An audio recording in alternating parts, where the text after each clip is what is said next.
TDP party అప్పుడు నారా చంద్రబాబు నాయుడు గారు ఉన్నారు. అప్పుడు మా 12 మంది చచ్చిపోయారు. అప్పుడు ఆయన ప్రభుత్వమే కదా. అప్పుడు 12 మంది చచ్చిపోయారు. మరి ఆయన ఎందుకు అరెస్ట్ చేయలేదు? అప్పుడు 50 మంది హాస్పిటల్లో ఉన్నారు. తెలుసు, ఆ విషయం తెలుసు. ఇంకొకటి ఒక ఫ్యాన్ గా నేను ప్రతిదీ కూడా తెలుసుకుంటాం. విరాట్ కోహ్లీ అనే వ్యక్తి అక్కడికి వచ్చి వాళ్ళని విమర్శించి మాట్లాడడానికి ఆయనకి టైం ఉంటుంది. కానీ ఆయన రాలేక కాదు. అక్కడికి వస్తే అక్కడ 11 మందిగా చనిపోయారు కదా, ఆయన వచ్చి మాట్లాడతారు. వాళ్ళ పేరెంట్స్తో కానీ వాళ్ళ రిలేటివ్స్తో కానీ ఎవరితోనో మాట్లాడతారు. కానీ ఆయన వచ్చి మాట్లాడాక 11 మంది కాస్త ఫ్యాన్స్ వస్తారు. విరాట్ కోహ్లీ వస్తున్నాడు హాస్పిటల్కి, మనం చూడడానికి వెళ్దామనేసి మళ్ళీ ఇంకొక 500 మంది, ఒక 1000 మంది వస్తారు. అప్పుడు అక్కడ ఒక 500 మంది చచ్చిపోయారు. దానికి రెస్పాన్సిబిలిటీ ఎవరు? మళ్ళీ విరాట్ కోహ్లీ అంటారు. ఆయన వస్తారు మళ్ళీ జరుగుతుంది, ఓకే.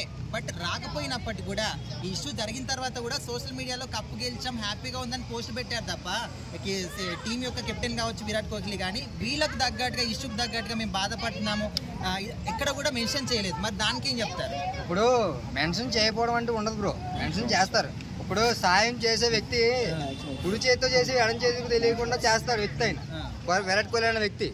సో ఆయన ఏంటంటే ఆయన చేయాల్సిన సాయం ఏంటంటే ఎవరికి తెలియకుండా సాయం చేయగలరు. ఇప్పుడు ప్రాణం పోయింది, తీసుకురాలేడు కదా.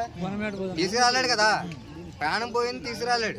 కాబట్టి వాళ్ళ కుటుంబానికి ఏమైతే ఆయన సాయం చేయాలనుకుంటున్నాడో ఆ విధంగా సాయం చేస్తాడు. అంటే చాలా మంది అల్లు అర్జున్ అరెస్ట్ చేసినట్టే కోహ్లీ కూడా అరెస్ట్ చేయాలన్నారు, మీరేమంటారు? అల్లు అర్జున్ అరెస్ట్ చేశారు, కోహ్లీని కూడా అరెస్ట్ చేయాలన్నది కూడా రాంగ్ అది. ఎందుకంటే ఇప్పుడు రాజమండ్రి పుష్కరాలు 12 సంవత్సరాల క్రితం జరిగింది పుష్కరాలు. అప్పుడు తెలుగుదేశం టీడీపీ పార్టీ అప్పుడు నారా చంద్రబాబు నాయుడు గారు ఉన్నారు. అప్పుడు మా 12 మంది చచ్చిపోయారు. అప్పుడు ఆయన ప్రభుత్వమే కదా. అప్పుడు 12 మంది చచ్చిపోయారు. మరి ఆయన ఎందుకు అరెస్ట్ చేయలేదు? అప్పుడు నేను అడుగుతున్నాను, ఇప్పుడు ఆయన ఎందుకు అరెస్ట్ చేయలేదు? ఆయన టీడీపీ పార్టీ, అప్పుడు ఆయన పార్టీయే. రోడ్లు వేయించారు, మొత్తం అన్ని క్లీన్ చేసేసి లైటింగ్లు గీటింగ్లు ఓడి అమ్మ మామూలుగా లేదు బ్రో. చెత్త కొట్టేశారు మొత్తం నేను. అప్పుడు చాలా మంది జనం క్రౌడ్ వచ్చింది, చాలా మంది గోదావరి స్నానం చేయడానికి వచ్చారు. 12 రోజులు ఉత్సవాలు జరుగుతూ ఉంటాయి. తెలియదే ఉంది కదా పుష్కరాలంటే. మరి అందులో తొక్కేసలాట్లో మరి 12 మంది చచ్చారు. అప్పుడు మరి చంద్రబాబు రాలేదే. అప్పుడు అలాగనేసి చంద్రబాబుని అరెస్ట్ చేస్తారా? చేయలేదు. ఎందుకని? ఆయన అప్పుడు సీఎం కదా. అరెస్ట్ చేస్తే మళ్ళీ మాకు లేకపోతే అలపడ్డారు బాబు, గాలిపోయిన 3 దగ్గర ఉంటుందని అరెస్ట్ చేయరు. అంతే కదా. ఇప్పుడు అల్లు అర్జున్ ఎందుకు అరెస్ట్ చేశారు? అల్లు అర్జున్ గారు ఏంటంటే ఇప్పుడు 10 మంది ఉంటారు. 10 మందిలో 10 మంది పేర్లు గుర్తుపెట్టుకోవడం అంటే కష్టమే కదా. ఒకటి పేరు గుర్తుపెట్టుకుంటారు, 10 మంది గుర్తుపెట్టుకోలేదు కదా. అందరూ తెలుసు.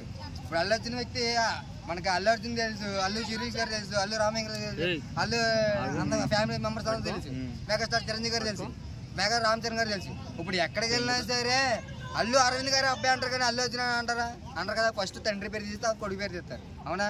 అల్లు అర్జున్ అనే వ్యక్తి అరెస్ట్ చేశారు, కోహ్లీని అరెస్ట్ చేయాలి అని విరాట్ కోహ్లీ మీద విమర్శలు ఇస్తే మాత్రం అది కరెక్ట్ కాదు. ఎందుకంటే అల్లు అర్జున్ అనే వ్యక్తి సాయం చేయడానికి ఆయనే వెళ్ళాడు. కాకపోతే ఏంటంటే అక్కడికి వెళ్తే అనుకోని ప్రాబ్లమ్స్ వస్తాయని ఆయన వెళ్ళలేనందుకు ఆయనకి తప్పుడు కేసులు పెట్టి అనవసరంగా కేసు పెట్టి ఆయన లోన్కి వేసాడు. అప్పుడు అదే పట్టుకొని పాయింట్తో ఇప్పుడు విరాట్ కోహ్లీని కూడా లోన్కి వేయాలి అన్నది కరెక్ట్ కాదు.